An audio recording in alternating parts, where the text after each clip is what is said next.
Dans le SBS 41, Oda aurait affirmé qu'il n'y aura jamais de fruits de l'eau car son pouvoir serait trop cheaté pour le monde de One Piece.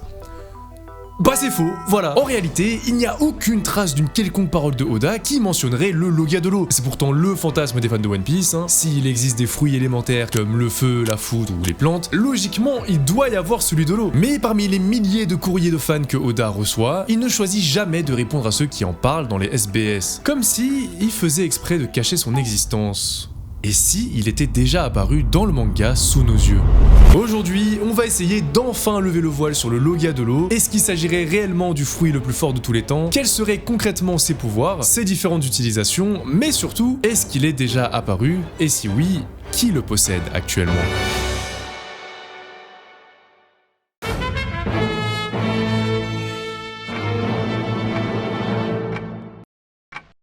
Mesdames et messieurs, j'en ai un petit peu parlé précédemment, mais il est temps d'en faire l'annonce officielle.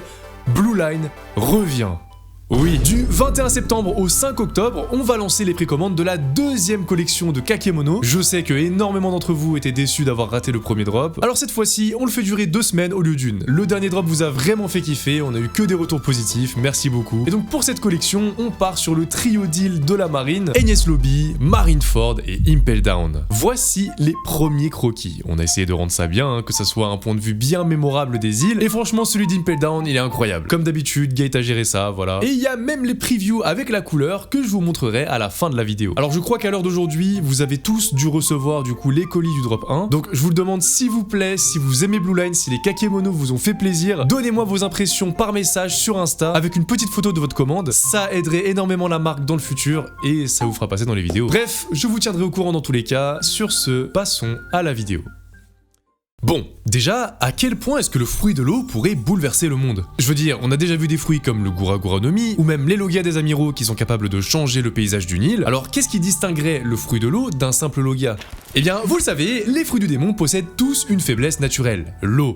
Il y a le granit marin et le haki aussi, hein. Alors, oui... et non. Le granit marin, déjà, c'est du métal qui a une forte concentration d'une molécule qu'on retrouve seulement dans l'eau de One Piece et qui est responsable justement de cette faiblesse des fruits du démon. Donc dans tous les cas, c'est relié à l'eau. Et le haki, ça n'annule pas directement les pouvoirs par magie. On a vu que ça peut éventuellement annuler des transformations et encore, faut un sacré niveau pour le faire, mais c'est plus utilisé en général pour rivaliser justement avec les pouvoirs de fruits du démon. Bref, un fruit du démon qui te rend capable de produire et manipuler la faiblesse d'absolument tout le monde, c'est comme si tu te baladais en secouant une torche en pleine forêt. Au bout d'un moment, il va y avoir un incendie. D'accord, mais il y a que l'eau de mer qui affaiblit les utilisateurs de fruits, non? C'est juste archi faux, voilà. Je vous parlais au début du SBS 41, et justement, c'est dedans que Oda précise que les fruits du démon sont faibles à l'eau de mer, mais aussi de rivières, de piscines, baignoires. Y a pas de solution magique, si t'as un fruit du démon, tu peux dire adieu à Aqua Boulevard. Bon après, ça se passe. Sauf que, dans ce même SBS 41, Oda nous fait une grosse précision sur le fonctionnement de cette faiblesse à l'eau, qui est plutôt méconnue. Pour affaiblir un utilisateur, l'eau doit obligatoirement recouvrir 50% de son corps. Ça veut dire en gros que on peut toujours prendre des douches, aller sous la pluie, peut-être même se baigner vite fait, c'est pas ça qui va réellement faire des dégâts. Par conséquent, le Logia de l'eau, il a obligatoirement besoin d'avoir des attaques qui permettent de submerger le terrain, ou d'enfermer quelqu'un dans une masse d'eau pour que ça soit réellement efficace. Même si vous allez voir, quand on va parler des attaques, qu'il y aura peut-être même pas besoin d'arriver jusqu'à là. Du coup, concrètement, si le Logia de l'eau existait vraiment, comment il pourrait renverser le monde? Eh bien, il serait capable de le faire de 3 manières différentes. Premièrement, il peut tout simplement renverser les combats. On n'en a pas souvent discuté, mais c'est vrai que dans les combats de One Piece, on retrouve toujours les mêmes manières de prendre l'avantage sur l'adversaire. Soit on a tout simplement un meilleur haki que lui, soit on trouve le contre de son fruit, soit on est juste plus résistant et on le bat à l'usure, ou alors les 3 à la fois. Mais avec ce fameux Logia de l'eau, le champ des possibles s'élargit encore plus, parce que maintenant, on pourrait simplement tenter de gagner le combat juste en transformant le terrain en espèce de prison aquatique. On connaît bien la portée des Logia et leur capacité à transformer des paysages, alors ce que je viens de dire là, c'est clairement la stratégie la plus safe pour venir à bout de n'importe quel fruit du démon, et donc de surcroît de la majorité des personnages les plus puissants du manga, dont Imu par exemple. En ce qui concerne les utilisateurs de haki seuls, c'est un peu plus compliqué, mais on va rentrer un peu plus dans les détails quand on parlera des attaques du fruit. Deuxièmement, là où ce fruit serait largement le plus utile, ça serait évidemment pour remporter des guerres navales. Bah oui, parce que étant donné que la planète de One Piece est composée de plus d'eau que de terre,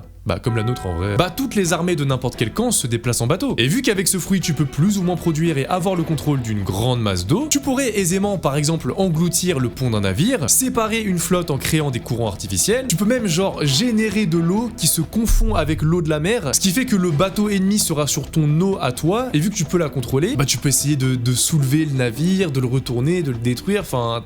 Tu comprends. Et enfin, troisièmement, tu peux directement agir sur le monde en lui-même.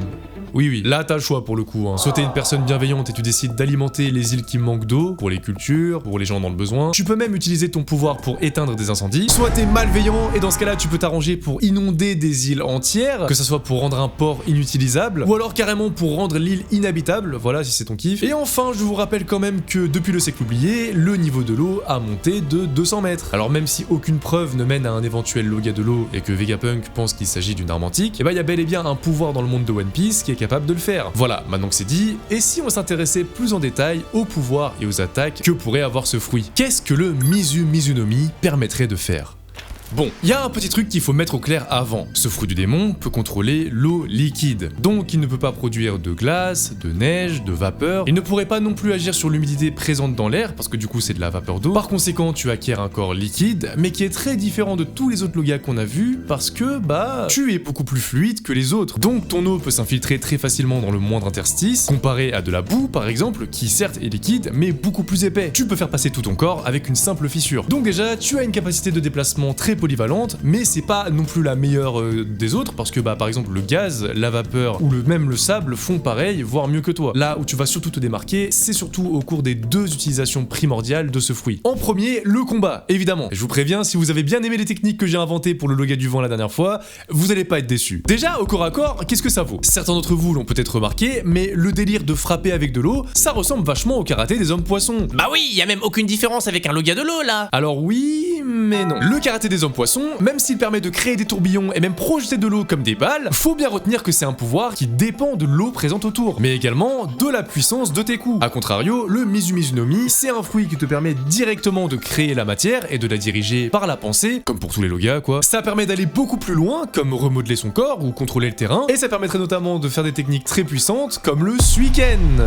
Avoue que t'as kiffé la transition. C'est la version aquatique du Hikken de Ace. Ton poing accumulerait une énorme quantité d'eau qui se transformerait en un courant très violent pour frapper et libérer d'un coup toute la pression. Ça, c'est l'attaque de base, mais l'élément de l'eau, c'est surtout super efficace pour faire des contres et des projections à ton adversaire. Uzumaki Nage. Lorsqu'on t'attaque, tu peux enrouler un courant très puissant autour du bras ou de la jambe de ton ennemi, qui tournerait de plus en plus vite et qui utiliserait sa propre force pour le projeter violemment. Tu pourrais même copier Luffy en transformant tes bras en cascade pour projeter tes poings super loin et super fort. L'avantage du corps à corps, c'est que tu peux t'aider des courants de l'eau pour retourner la force de ton adversaire contre lui. Plus il va essayer de lutter contre l'eau, plus l'eau va l'entourer. C'est assez unique comme manière de combattre. Mais là où ton fruit brille le plus, c'est clairement à distance. Pour commencer, rien que les petites attaques seraient dangereuses. Le Shigure, une technique qui te permet de tirer des balles d'eau pressurisées comme un fusil automatique. Si vous étiez pas au courant, l'eau est utilisée en industrie pour découper du métal, et donc sachant qu'on est dans One Piece, autant vous dire que les dégâts doivent être monstrueux. On a aussi la même chose, mais version lame, Kirisame. Tu transformes tes avant-bras en lames d'eau avant de pouvoir les projeter à toute vitesse sur le terrain pour tout découper. Ça serait l'équivalent du Desert Spada de Crocodile. Mais enfin, ce qui nous intéresse le plus, c'est les attaques avec les tourbillons et les vagues. Lors du combat, ton intérêt principal sera de réussir à inonder un maximum le terrain, et je pense que vu que l'eau est un élément qui nécessite une grosse quantité pour être puissant, contrairement à par exemple le magma, une simple douche d'eau ça fait pas de dégâts, mais une douche de magma là par contre c'est dangereux, et bien ce fruit te permettrait d'en générer une quantité gigantesque, ce qui en quelques minutes te donnerait accès à ce genre d'attaque. Léviathan, une technique qui te permet simplement de générer des tsunamis sur le champ de bataille. Ça ferait un peu comme les tsunamis de Barbe Blanche à Marineford, sauf que dans ce cas précis, tu pourrais directement contrôler les mouvements de l'eau. Tu pourrais alors faire tourner très rapidement les tsunamis autour de ton adversaire avant de les faire se rabattre violemment dessus. Uzushio, comme son nom l'indique, cette attaque te permettrait de déclencher des geysers tourbillonnants n'importe où sur le terrain. Tu peux faire décoller tes ennemis en l'air et même contrôler les tourbillons pour donner des coups avec, et pourquoi pas les recouvrir de Haki carrément pour que ça fasse encore plus mal. Et enfin, la technique emblématique du fruit, Suiso, le cercueil à queue. Cette attaque te permettrait de créer une sphère d'eau suspendue de plus en plus grande afin de piéger tes ennemis dedans. C'est un peu comme la Ice Ball de Aokiji, mais en beaucoup mieux parce que si tu arrives à les piéger, bah ils peuvent pas casser la sphère vu que c'est de l'eau. Ils se retrouvent donc coincés dedans sans pouvoir respirer, et autant vous dire que pour les utilisateurs de fruits du démon, c'est juste foutu. Voilà. C'est vraiment comme s'il avait sauté à l'eau directement. Mais il y a même une évolution à cette technique, le Suiso, verrou de Davy Jones. Vous allez comprendre l'arrêt. Là, il faut que l'ennemi soit déjà dans la sphère, car une fois que c'est fait, celle-ci va se mettre à tourner sur elle-même super rapidement et se retrouver piégée dans une énorme colonne d'eau. La personne ne peut pas s'enfuir en nageant parce qu'il y a deux courants qui s'opposent, et elle est condamnée à tourner et à tomber au sol en étouffant la personne qui est dedans. Ça serait vraiment compliqué pour n'importe qui de résister à ce fruit. Même les utilisateurs de Haki auraient des difficultés parce que c'est compliqué de lutter contre de l'eau en fait. La matière est pas assez malléable et en plus elle s'infiltre de partout. Sans parler de la technique qui te noie là. Je veux dire, à part si t'es un homme poisson très puissant, ce fruit il est plutôt efficace sur n'importe qui. Il y a juste un énorme problème avec ce fruit, c'est que justement, c'est un fruit du démon. Lui aussi, il devrait posséder la même faiblesse que tous les autres fruits. Donc c'est un peu paradoxal, parce que comment tu veux utiliser des pouvoirs de l'eau si t'es toi-même faible à l'eau? C'est beaucoup trop risqué et ça pourrait carrément se retourner contre toi en plein combat. Donc est-ce que ce fruit pourrait réellement exister même?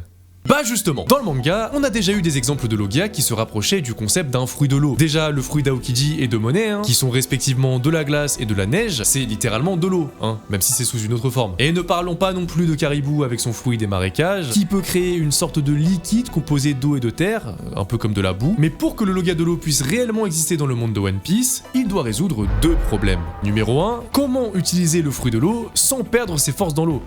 C'est très simple en fait. Parmi tout ce qu'on a pu voir en ce qui concerne les Logia, on a toujours constaté une seule chose. La matière produite par un utilisateur ne lui fera jamais de dégâts. Ace ne s'est jamais brûlé avec son feu, Akainu n'a jamais fondu au contact de son magma, César ne s'empoisonne pas avec son propre gaz. Bref, la matière qui est produite par un Logia ne l'affecte pas simplement parce qu'il s'agit de son corps. Mais attention, c'est pas forcément un argument parce que la faiblesse à l'eau d'un fruit du démon, c'est une faiblesse qui est magique. C'est pas un dégât naturel comme le feu qui brûle la peau par exemple. Ce que je veux dire, c'est que si la propre eau du Logia ne l'affecte pas, c'est parce qu'il s'agit de son propre corps. Mais l'eau de la mer ou de n'importe quelle autre source, par contre, aura le même effet qu'avec n'importe quel fruit. Ce qui nous amène alors à notre deuxième problème, est-ce que ce fruit aurait alors le contrôle sur les autres sources d'eau, comme l'océan en lui-même? Dans l'animé, on peut voir que Ace, encore lui, est capable de contrôler les incendies provoqués par son combat contre Barbe Noire. Le souci, c'est que les incendies en question, ils ont au départ été provoqués par les pouvoirs de Ace. Ça veut dire que la première flamme qui a tout propagé, elle venait de lui. Mais si le feu avait commencé à cause d'une autre source, comme un briquet par exemple, pas sûr que Ace aurait pu le contrôler. Comme je vous le disais, la matière créée par le Logia est en quelque sorte le corps de l'utilisateur. Donc même si elle se propage via un élément, ça reste contrôlable. C'est pour cette raison, mais surtout pour des raisons scénaristiques, que l'eau de l'océan ne serait a priori pas contrôlable par notre Logia de l'eau. Or, il y aurait bien un moyen pour réussir à le faire. Ça serait tout simplement de mélanger son eau à l'océan. Oui, c'est un moyen plutôt efficace de rendre possible des techniques qui se font dans l'eau, comme créer des siphons ou des tsunamis géants, sans rendre le pouvoir trop cheaté en le faisant contrôler toute la mer. Grâce à ça, l'utilisateur du Logia de l'eau peut contrôler une certaine quantité d'eau présente dans la mer, qui dépendra d'à quel point sa propre eau, donc son propre corps, se sera répandu dedans, et donc mélangé. Si on respecte ces deux conditions, alors un fruit de l'eau, certes très cheaté, pourrait bel et bien exister dans le One Piece. Cependant, une question demeure encore. Si un pouvoir aussi dangereux existe réellement, à qui est-ce que Oda a pu le confier? Au début de la vidéo, j'ai laissé sous-entendre que le Logia de l'eau, et donc son utilisateur, serait déjà apparu sous nos yeux dans le manga. Et c'est tout à fait possible, mais attention, ce pouvoir ne peut évidemment pas être confié à n'importe qui. La personne qui le possédera doit remplir 3 critères. 1. Son existence doit être encore mystérieuse. 2. Il doit avoir un rôle bien précis dans la course au One Piece. Et 3. Il doit avoir une raison de dissimuler son pouvoir. Pendant longtemps, la communauté a pensé que Imu était la personne la plus probable à posséder un Logia de l'eau. Pour une raison ultra recherchée qui a mis des années à être trouvée, Imu à l'envers ça fait Umi. Donc la mer en japonais, genre c'est le mot pour dire la mer. Alors déjà, ça marche qu'avec les lettres latines, en japonais ça ferait juste Mui. Et ensuite, on a vu récemment ses pouvoirs et aucun rapport. À première vue, le candidat parfait pour ce fruit du démon serait un homme poisson. Et plus particulièrement, le seul homme poisson qui appartenait à l'équipage de Goldie Roger, Sunbel. Alors on sait pas énormément de choses sur lui, mais s'il était chez le roi des pirates, il doit certainement avoir un bon niveau de puissance. On l'a bien vu se battre à armes égales avec Vista dans le passé, mais sinon l'argument s'arrête là, il n'y a pas pas grand chose à dire de plus. Ok, il est mystérieux et on sait rien de lui. Oui, il a plus ou moins un rôle dans la course au One Piece, parce qu'il était présent directement sur Laugh Tale, mais on peut pas affirmer que c'est lui qui a le fruit de l'eau juste parce que c'est un homme poisson. Déjà, les hommes poissons aussi perdent leur force dans l'eau quand ils ont mangé un fruit, mais surtout, à quoi ça lui servirait d'avoir le fruit de l'eau s'il possède le karaté des hommes poissons? Ça lui ferait juste perdre son karaté. Je suis pas très convaincu, perso. Il y a un autre fait intéressant qui cette fois-ci est apparu récemment dans le manga, c'est Zaza, l'idole de la pluie. Pour rappel, dans le monde de One Piece, il existe 4 divinités, celle de la terre, de la forêt, du soleil, donc Nika, et de la pluie, maintenant révélée sous le nom de Zaza. On a pu voir son apparence grâce à Killingham, qui l'a fait apparaître sans faire exprès sous forme de rêve, et ça ressemble plutôt bien à un personnage qui pourrait avoir un pouvoir aquatique, mais genre quasiment Loga de l'eau, hein, avec des bras à queue qui coulent et tout. Et si un fruit de Nika existe, alors un fruit de Zaza pourrait bel et bien aussi être dans la nature, possédé par un personnage important. Stop! Laissez-moi détruire vos espoirs tout de suite. C'est très peu probable. En fait, je me base sur un constat très simple. Vous voyez les pouvoirs de Nika? Ok, où est le rapport avec le soleil dedans? Il fait même pas de chaleur, même pas de feu, même pas de magma, son pouvoir c'est simplement l'imagination. Justement parce que le soleil c'est une symbolique. Et donc sachant qu'il appartient à un quatuor de divinités, les 3 autres doivent obéir à la même logique. Ce qui fait que la pluie, dans le fruit de Zaza, n'a probablement pas de rapport avec la manipulation de l'eau. Et celui qui est apparu à Elbaf n'est qu'une projection cauchemardesque que les dragons célestes imaginent en pensant à lui. Comme d'ailleurs le faux Nidhogg qui a rien à voir avec le vrai Nidhogg de Loki. Ce qui nous amène au dernier candidat, le plus probable de tous, Shinokizu, ou l'homme à la cicatrice de feu. Au chapitre 1056, il est mentionné pour la première fois par Kid, et il est sous-entendu qu'il posséderait le dernier poneglyphe, celui qui était sur l'île des hommes poissons. Ça fait déjà un critère de rempli. D'autant plus que, point bonus, ça fait un personnage qui est directement relié à l'eau, vu qu'il a soi-disant volé le seul poneglyphe qui était sous la mer. Mais le plus intéressant, c'est la fameuse rumeur comme quoi il engloutirait les bateaux qui naviguent trop près de lui dans un tourbillon dans l'eau. Si ça c'est pas un pouvoir de Loga de l'eau, je sais pas c'est quoi. Hein. C'est pour le moment le suspect le plus probable et possiblement le tout dernier Loga à découvrir. En tout cas, je trouve que ça correspondrait bien à Oda de faire de la personne qui a une cicatrice de feu la même personne qui possède un fruit de l'eau, comme par exemple Kizaru qui a le fruit de la lumière mais qui est lent dans la vraie vie.